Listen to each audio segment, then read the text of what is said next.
first one being, are you a luxury company? Are you convenience? Are you a custom-made item? Are you somewhere in between? Are you mass manufactured? Are you trying to deal with flipping like a hamburger that you know you have 100 people in and out of your Rolodex? Or do you want just 3 clients that you're giving all of your attention to? So right now I want you to write down, who is my business serving? What do I want to be known as? Am I the luxury agent? Am I the cheap lawyer? Am I the coach? What kind of coach am I?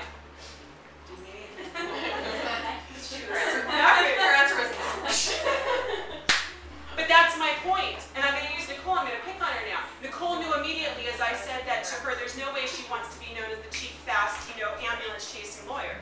She wants to be known as an elegant lawyer. That is a key brand value.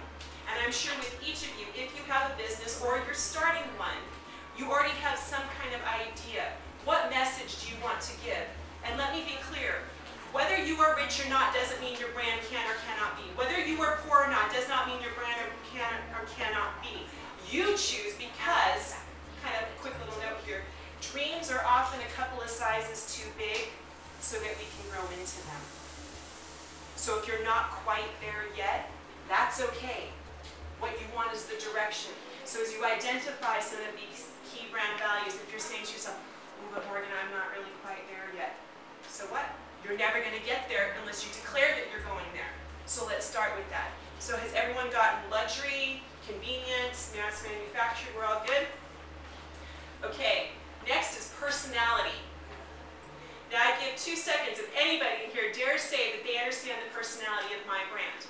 It's very clear for those of you who know me. It's very touchy-feely. It's like the girlfriend next door who's got really good advice. It's very clear. I'm not somber.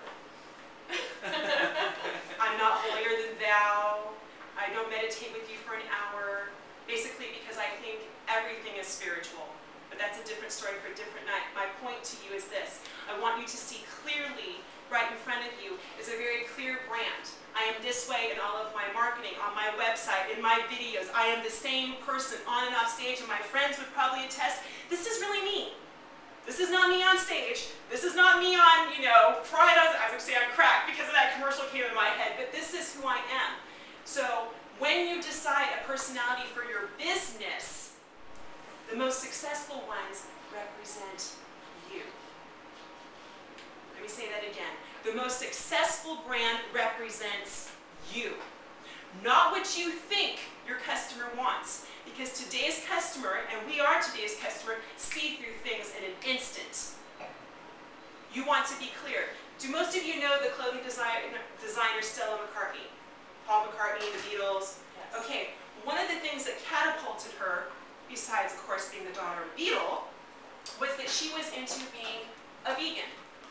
And so she took extra measures for the majority of her products, not all, in all fairness, but a lot of them, to be very conscious of the animal aspect, the animal use aspect. And that drew people to her, even though in the fashion industry where people are cutting up fur, there was a lot of problems. She faced a lot of inner criticism. But because of who she wanted to be, her clients found her. Her customers found her.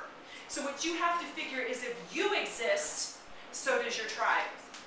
If you exist and you're making a product that serves you or your needs, guess what? They're the needs of somebody else too.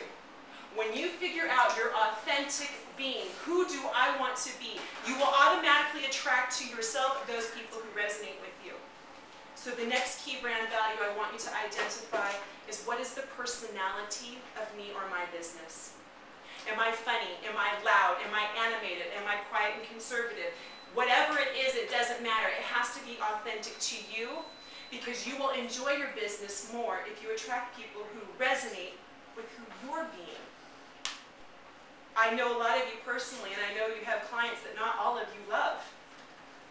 But if you show up the more how you want to, they're going to show up more in resonance with you. If you're trying to be hot and all this and really inside you're kind of a geek, it's going to translate and you're going to get weird mojo from the clients that you attract. But if you show up and go, dude, I'm silly, I'm funny, I'm animated, I'm silly, take it or leave it, then you're going to attract people who think that's pretty cool. So after you've identified whether it's luxury or convenience, identify some personality. Am I a loud business? Am I a luxury business? Am I a high fashion business? You know, man is another very clear example. You are not confused by what she represents, the pink and the mirrors and the glamour and the girly. There's no mistaking what she represents. And that clarity helps because you're programming your audience. Just like you were programmed whether or not you are a particular religion, a particular political field, a particular way of marriage or families or whatever, you're constantly being programmed with things that you're either going to believe or not. And your job in a business is to program your tribe to take what you say at face value. And they need to be able to connect with that.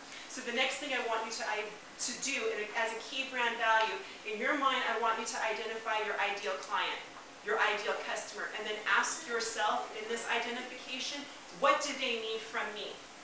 What function am I trying to serve for them? Like I often comment about Nicole, and I'm sorry I'm picking on her, but lawyers are not everybody's favorite in the world. Sorry, Nicole. But why I love her is because never once does she ever make me feel less than if I don't understand the legal jargon that's sitting in front of me. She's the kind of lawyer I want. I don't want some bulldog who walks in, I'm all ego and I'm so cool, and I don't want that guy. I want this. So you have to do the same thing, is programming the expectation. But you have to know what it is first.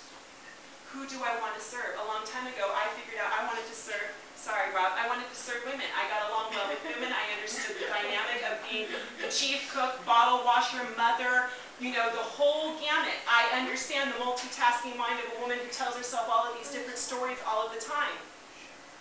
You know who shows up to most of my stuff? Sorry. Women. Because that's what I decided I wanted to be. And you get to decide the same thing. The next element, we should have 3 values there. I'm going to give you a couple of extra. The fourth one would be philanthropic.